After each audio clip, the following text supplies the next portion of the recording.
कहानी एक ऐसे घर से जहां शादी का माहौल है, लेकिन टेंशन और शांति इतनी कि शादी का घर किसी जंग के मैदान जैसा दिख रहा था। अरे जैसा मर्जी डेकोरेशन कर दो, पैसों की चिंता मत करो। इतना पैसा जब लड़के वालों को दे दिया तो फूल वालों को देने में मुझे क्या दिक्कत है? अरे धीरे बोलो ना, साफ लग रहा है कि फ्रस्ट्रेटेड हो।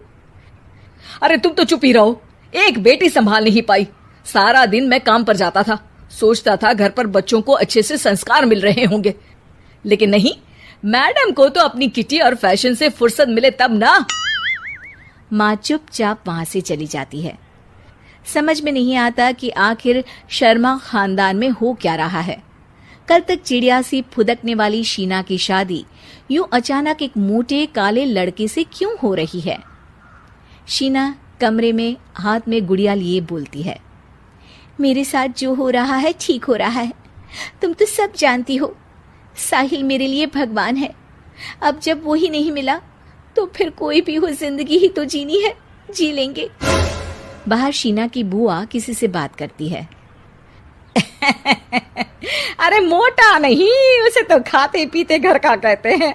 अब ओबेरॉय का नाम भी किसी को बताने वाली बात है। उनका इकलौता लड़का तो करोड़ों की सामी तो है ही। अरे हमारी शीना बिटिया तो रानी बनेगी, रानी। इन सब के बीच कहीं कोने पर शीना हाथ में मेहंदी सजाए बैठी थी और आंखों में आंसू सजाए। और वो समय भी आ जाता है जब शीना मंडप के नीचे हाथ में वरमाला लिए खड़ी होती है, लेकिन तभी अफरा तफरी मच जाती है। कोई कहता है, अरे लड़के की माँ को हार्ट अटैक आ गया। अरे अच्छी खासी थी, कैसे हो गया? अरे कहते हैं ना, किसी किसी लड़की के पैर अच्छे नहीं होते, हो सकता है कि मनहूस है ये लड़की। शीना पास खड़ी सब सुन रही थी। फिर शीना अपने कमरे में आ जाती है। शादी ये कहकर नहीं होती कि लड़की मनहूस है। अब लगातार शीना के लिए लड़के देखने आते, लेकिन आस पड़ोस या किसी के कहने पर शादी हर बार टूट जाती। लेकिन एक दिन, अंकल, मैं काफी दिनों से आपसे मिलने की कोशिश कर रहा था, लेकिन हिम्मत नहीं हो पा रही थी। अरे बेटा, हिम्मत तो हमारी टूटी पड़ी है। वैसे कौन हो तुम? अब मेरा नाम साहिल है अंकल। मैं शीना से प्यार करता हूँ और उसी से शादी करना चाहता हूँ।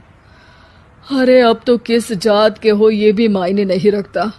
बेटा, मेरी बेटी मनहूस है, ये सब कहते हैं कि इसीलिए उसकी शादी नहीं हो पा रही। अगर तुम शादी करने को तैयार हो तो ठीक है। शीना की शादी साहिल से हो जाती है। अगले दिन साहिल की माँ का देहांत हो जाता है और एक बार फिर लोग शीना को अपशकुनी कहने लगते हैं। अरे खा गई दीदी को ये।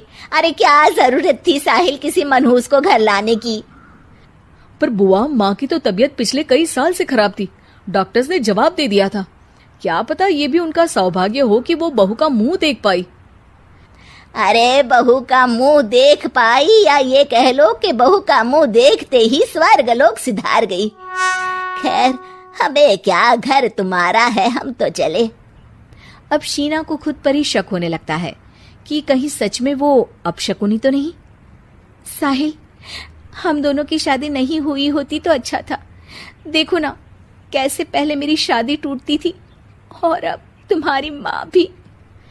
अरे ऐसा कुछ नहीं होता शीना, अपशकुनी वगैरह कुछ नहीं होता। ये सब तो ईश्वर के खेल हैं।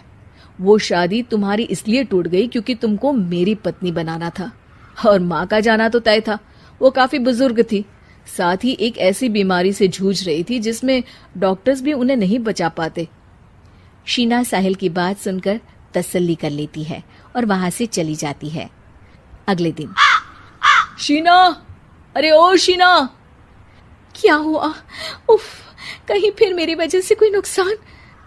अरे नहीं नहीं शीना, तुम जानती हो, जिस प्रॉपर्टी के केस को हम बरसों से लड़ रहे थे उस पर फैसला आ गया, वो भी हमारे हक में। अब हम करोड़पति हो गए शीना। शीना शांत रहती है। अरे क्या हुआ? करोड़ पत्नी बनकर तुमको खुशी नहीं हुई? शीना की आंखों में पानी आ जाता है। चलिए जी, कुछ तो अच्छा हुआ मेरी जिंदगी में आकर आपके साथ। साहिल शीना को गले लगाकर कहता है, मेरी नई नौकरी भी तुम्हारे ही आने से लगी। ये प्रॉपर्टी का केस जीता। सब कुछ तो तुम्हारे आने के बाद ही हुआ, फिर तुम मनहूस कैसे? ये सुनकर शीना खुश हो जाती है। वीडियो को यहाँ तक देखने के लिए बहुत बहुत धन्यवाद आपका। इसी तरह की वीडियो देखने के लिए अगर फेसबुक में देख रहे हैं तो फॉलो करिए, और अगर यूट्यूब में देख रहे हैं तो सब्सक्राइब करिए।